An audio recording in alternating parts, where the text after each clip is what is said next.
आप देख रहे हैं वासुदेव शॉर्ट्स। जी, अमेरिकी कांग्रेसमैन जैक बर्गमन ये अभी हाल ही में पाकिस्तान आए हुए थे, जहां पर इन्होंने chief of army staff Syed Asim Munir साहब और मुस्लिम लीग नून की क़यादत से मुलाकात की।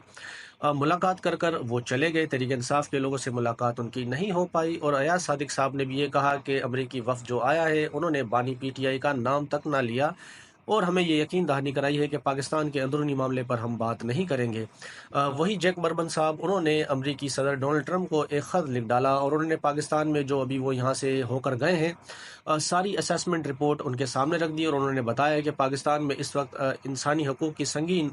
पामाली हो रही है, ख़िलाफ़ वर्जी हो रही है, और किसी को जमहूरियत या इज़हार राय का कोई हक़ नहीं। पाकिस्तान में जो 2024 फरवरी में इलेक्शन हुए, इसके हवाले से भी उन्होंने कहा कि ये रिग्ड इलेक्शन है, और धांधली के ज़रिए लोगों को मुसल्लत किया गया है इस इलेक्शन के ज़रिए, और इमरान खान के ऊपर तमाम तर केसेस सियासी नौइयत के हैं, झूठे हैं। इस चक्कर में उन्होंने अपने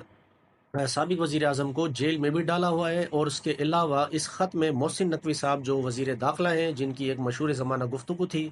जिसमें उन्होंने कहा था कि 5 मिनट हम ऑर्डर देंगे, रेंजर वाले आएंगे, गोली चलाएंगे, और ये सारे लोग गायब हो जाएंगे। तो उसका जिक्र भी किया कि किस तरह से इंटीरियर मिनिस्ट्री ने या मोहसिन नकवी ने हिदायत देकर जो तहरीक इंसाफ के लोग 24 नवंबर को एहतजाज के लिए इस्लामाबाद आए थे, उनके ऊपर क्रैक डाउन किया, उनको एहतजाज का हक़ नहीं दिया। इस पर उन्होंने कुछ गाइडलाइन दी हैं, और डोनाल्ड ट्रंप से इस चीज़ के लिए उन्होंने ज़ोर दिया है कि आप अपना